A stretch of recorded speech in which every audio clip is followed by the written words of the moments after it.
Hello students, how are you all? I hope you all are fit and fine. I am Aarti Jain and I welcome you all to my YouTube channel. Now restart. Students, आज हम class 10th का एक बहुत ही important और interesting topic start करने जा रहे हैं जो कि है मैग्नेटिक इफेक्ट ऑफ करंट, है ना। इससे पहले आपने इलेक्ट्रिसिटी चैप्टर आई होप पढ़ ही लिया होगा, जिसके अंदर हमने हीटिंग इफेक्ट ऑफ करंट के बारे में पढ़ा था।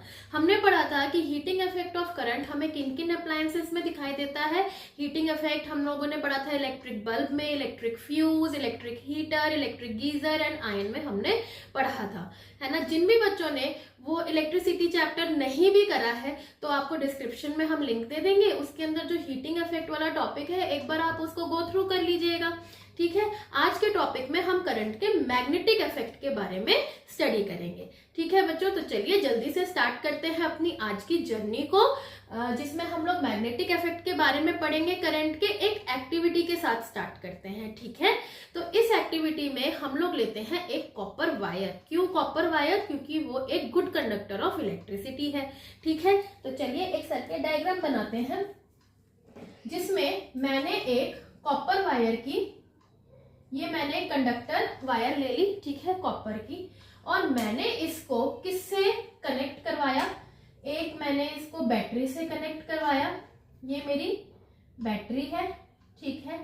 और उसके बाद मैंने एक स्विच के साथ भी इसको कनेक्ट करवाया, ठीक है। ये मेरा एक इलेक्ट्रिक सर्किट तैयार हो गया।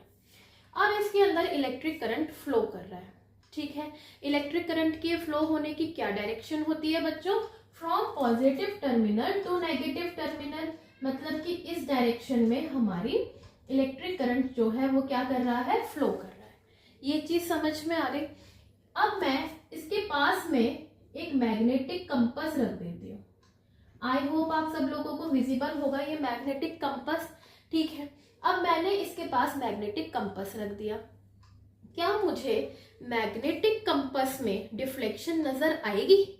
आप बताइए, क्या मुझे मैग्नेटिक कंपास में डिफ्लेक्शन नजर आएगी? बिल्कुल आएगी, ठीक है। तो मुझे इसके अंदर थोड़ी सी डिफ्लेक्शन नजर आई, तो क्या मैं ये कह सकती हूँ कि जो ये हमारा इलेक्ट्रिक सर्किट है, जब करंट फ्लो करा इस कॉपर वायर से, ये क्या है? हमारी कॉपर वायर है, ठीक है। इस कॉपर वायर से जब मैंने इलेक्ट्रिक करंट फ्लो करवाया और डिफ्लेक्शन दिखाई दी, तो क्या मैं ये कह सकती हूँ कि इलेक्ट्रिक करंट ने मैग्नेटिज्म को प्रोड्यूस करा? कह सकती हूँ ना। तो हम लोग ये लिख सकते हैं कि electric current through a copper wire produces magnetism, ठीक है। ये चीज आई थिंक आप लोगों को समझ में आ गई होगी, ठीक है। अब यही एक्सपेरिमेंट हमारे एक साइंटिस्ट थे, सर हैंस क्रिश्चियन ओयस्टेड। क्या नाम था उनका? Hans Christian Oersted. उन्होंने यही एक्सपेरिमेंट करा, या हम कह लें एक्सीडेंटली उन्होंने ये चीज नोटिस करी। वो क्या कर रहे थे? बहुत बड़े साइंटिस्ट हैं, तो वो इस तरीके से जो है इलेक्ट्रिक करंट प्रोड्यूस करवा रहे थे। इलेक्ट्रिक करंट हमने कॉपर वायर से पास थ्रू करवा रहे थे। बाय चांस पास में एक मैग्नेटिक कंपास रखा हुआ था, उसके अंदर डिफ्लेक्शन होने लग गई। उन्होंने वो चीज नोटिस करी और उन्होंने देखा कि इलेक्ट्रिक करंट की वजह से जैसे ही वो इसे बंद करते हैं डिफ्लेक्शन होनी भी बंद हो जाती है, जैसे ही शुरू करते हैं डिफ्लेक्शन भी दिखाई देती है। तो उन्होंने यही चीज अपने एक्सपेरिमेंट में फिर आगे चलकर दिखाई कि इलेक्ट्रिक करंट और मैग्नेटिज्म जो है आपस में एक रिलेटेड फिनोमिना है, आपस में लिंक्ड है, ठीक है। उन्होंने क्या चीज दिखाई? He shows that electric current is linked to magnetism।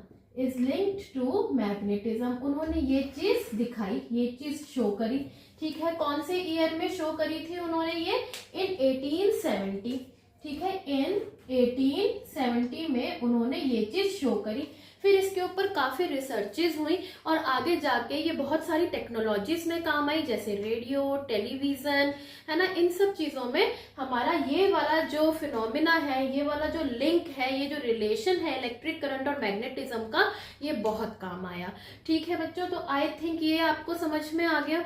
उसके बाद इन्हीं के ऑनर में ही मैग्नेटिक फील्ड स्ट्रेंथ की यूनिट ओएसटेड रखी गई। यानी अगर आपको ये पूरा नाम भी नहीं याद रहता तो सिर्फ ओएसटेड भी अगर आप याद रख लेते हैं तो काम हो जाएगा, है ना। इसमें क्या है कि इन हिज ऑनर, उनके ऑनर में जो मैग्नेटिक फील्ड की जो यूनिट है, the unit of magnetic field strength, magnetic field strength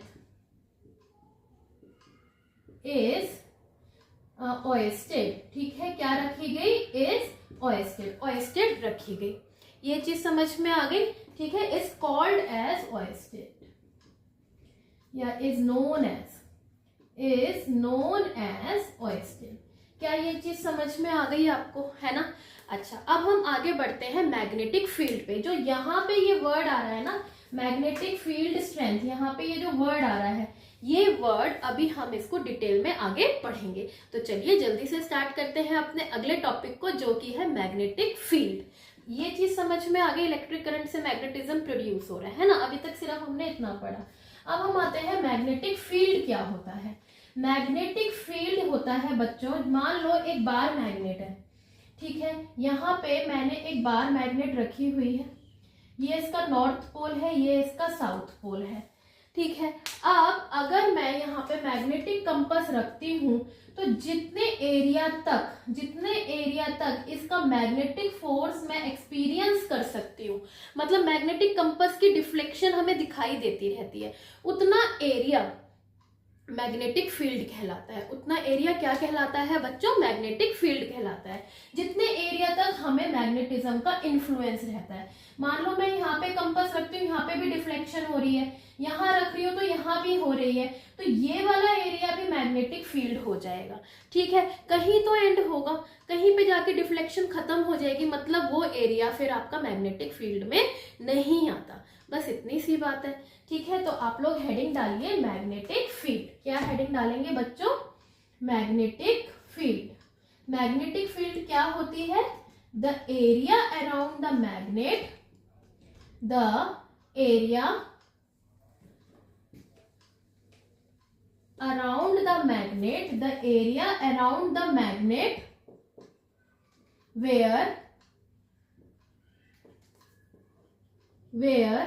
influence of magnetic force is experienced या फिर डिटेक्टेड, कुछ भी लिख सकते हैं, is experienced is called magnetic field, is called magnetic field। ठीक है, आई होप ये चीज आपको समझ में आ गई होगी। अगर हम इसको एक एक्टिविटी के थ्रू देखें तो कैसे देख सकते हैं? मान लीजिए ये आपका एक मैग्नेट है। ठीक है, मैंने एक बार मैग्नेट रखी। ठीक है, ये इसका साउथ पोल है, ये इसका नॉर्थ पोल है। अब मैंने क्या करा, यहाँ पे कुछ एक पीस ऑफ पेपर के ऊपर मैंने इसको रखा, एक पीस ऑफ पेपर के ऊपर मैंने इसको रखा। ठीक है, बार मैग्नेट को, ये रहा हमारा एक पीस ऑफ पेपर। ठीक है, कार्डबोर्ड के ऊपर एक पीस ऑफ पेपर के ऊपर हमने बार मैग्नेट को रखा। अब हमारे पास क्या है, हमने इसके ऊपर कुछ आयरन फिलिंग्स डाल दी और उसके बाद हमने इस बोर्ड को टैप करा। ठीक है, तो आयरन फिलिंग्स जो है कुछ इस तरीके से अरेंज हो जाएंगी, ये। ठीक है, ये इस तरीके से वो अरेंज होना शुरू हो जाएंगी। ये चीज समझ में आ रही है? तो उन्होंने इस तरीके से अरेंज करा, मतलब नॉर्थ से साउथ की तरफ उनका जो है डिफ्लेक्शन जा रहा है। नॉर्थ से साउथ की तरफ उनका क्या जा रहा है बच्चों, डिफ्लेक्शन जा रहा है। ठीक है, तो इससे हमें ये पता चल रहा है कि यहाँ तक इसका मैग्नेटिक फील्ड है। कहाँ तक है, यहाँ तक, इसके बाहर तो नहीं गई। तो यहाँ तक, यहाँ से यहाँ तक, यहाँ पे यहाँ तक, यहाँ पे यहाँ तक हमारा क्या है, मैग्नेटिक फील्ड है। अब इन लाइंस को क्या कहते हैं, मैग्नेटिक फील्ड लाइंस कहते हैं। ठीक है, the lines along which iron fillings aligns themselves, aligns का मतलब अरेंज कर लेती हैं अपने आप को, आयरन फिलिंग्स जिस भी लाइंस के along, उन लाइंस को हम कहते हैं मैग्नेटिक फील्ड लाइंस। क्या कहते हैं बच्चों, मैग्नेटिक फील्ड लाइंस। ठीक है, क्या मैं ये कह सकती हूं कि magnetic field is represented by magnetic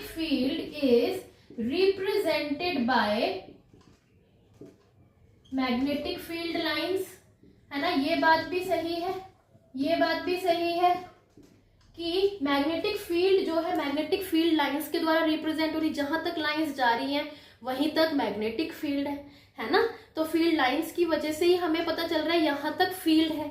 ठीक है, तो क्या ये दोनों टर्म्स मैग्नेटिक फील्ड और मैग्नेटिक फील्ड लाइंस आप लोगों को क्लियर हो गए।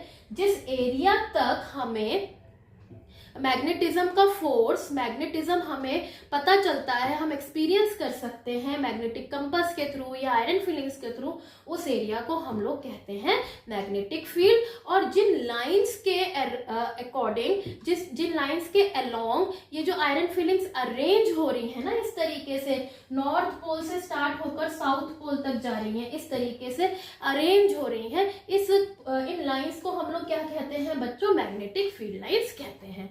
फिर हम कह सकते हैं कि magnetic field is represented by magnetic field lines. ठीक है, क्या हम मैग्नेटिक फील्ड लाइंस को किसी और तरीके से ड्रॉ कर सकते हैं?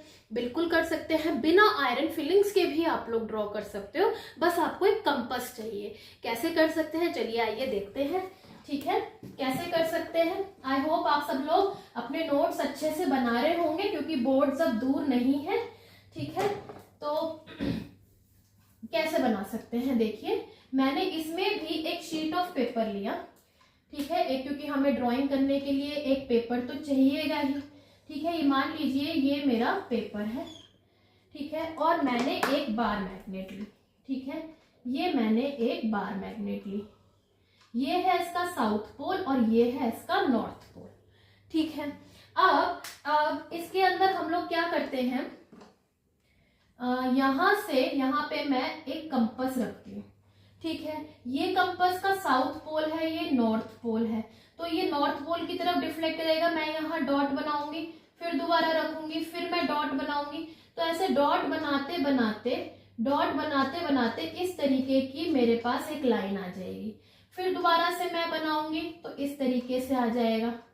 आप देख पा रहे हैं, इस तरीके से जब आप इन डॉट्स को ज्वाइन करेंगे तो इस तरीके का आपके पास पैटर्न आ जाएगा ये। ठीक है, इस तरीके से, मतलब कि ये अभी हमारे सर्कल पूरे नहीं हुए हैं। ठीक है, ये आ जाएगा।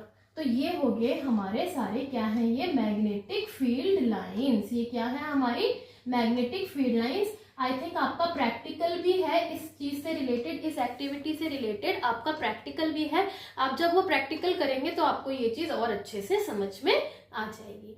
ठीक है बच्चों, अब मैग्नेटिक फील्ड और मैग्नेटिक फील्ड लाइंस, इन दोनों के बाद अब हमारा थर्ड टॉपिक आता है कि जो मैग्नेटिक फील्ड होता है ये एक वेक्टर क्वांटिटी होती है। ठीक है, तो चलिए लिखते हैं।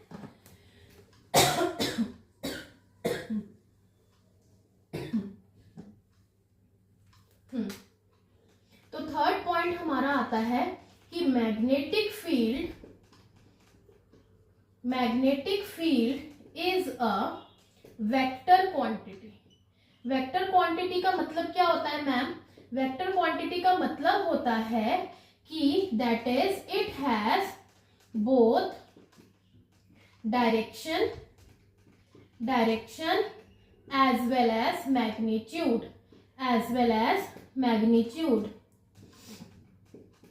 ठीक है, इसके पास डायरेक्शन भी होता है और मैग्नीट्यूड भी होता है। ठीक है, तो ये होता है हमारा वेक्टर क्वांटिटी। कि मैम इसका कोई प्रूफ है कि इसके पास मैग्नेटिज्म के पास डायरेक्शन भी होती है और मैग्नीट्यूड भी होती है? बिल्कुल है। ठीक है, अगर मैं बार मैग्नेट की बात करूं तो अभी अभी आपने देखा था, बार मैग्नेट में अभी अभी आपने देखा था कि वो इस डायरेक्शन से इस डायरेक्शन पे फ्लो करती है, नॉर्थ से साउथ में। ठीक है, तो डायरेक्शन तो हमें यहीं से ही क्लियर हो गई। अगर मैं डायरेक्शन की बात करूं, डायरेक्शन ऑफ मैग्नेटिक फील्ड, ठीक है, अगर सबसे पहले हम डायरेक्शन को पकड़ते हैं तो हम ये कह सकते हैं कि आउटसाइड द मैग्नेट इसकी डायरेक्शन क्या रहती है? इसकी डायरेक्शन रहती है नॉर्थ से साउथ पोल तक।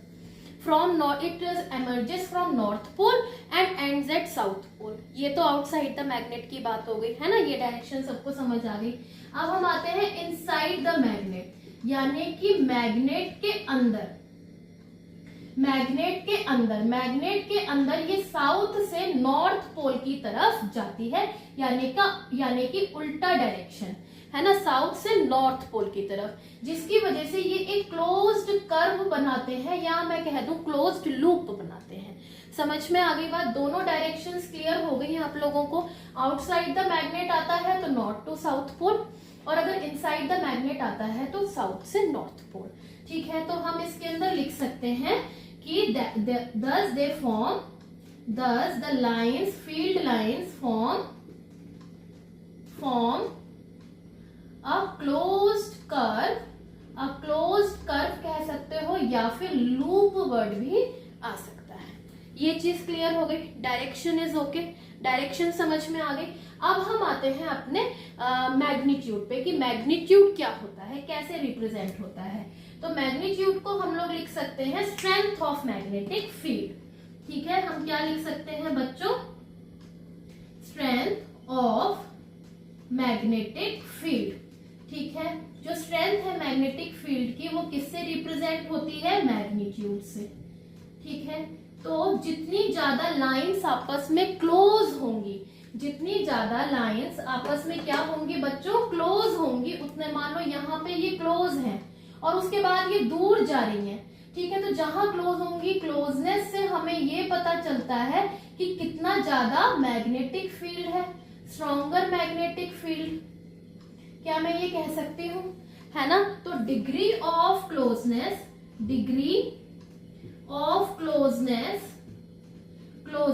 shows relative strength of magnetic field। क्या ये चीज समझ में आ गई? है ना, relative strength of magnetic field कौन शो करता है? क्लोजनेस। ठीक है, क्लोजर द लाइंस, जितना ज्यादा लाइंस क्लोज होंगी, stronger is the magnetic field. क्या ये चीज समझ में आ गई? जितनी ज्यादा लाइंस क्लोज होंगी उतना ही ज्यादा स्ट्रॉन्गर आपका मैग्नेटिक फील्ड होगा। ठीक है, क्लोजर में हम लोग कहाँ देख सकते हैं? Near the poles. ज्यादातर लाइंस कहाँ क्लोज होती हैं? पोल्स के पास होती हैं। समझ में आ गई बात? ये चीज क्लियर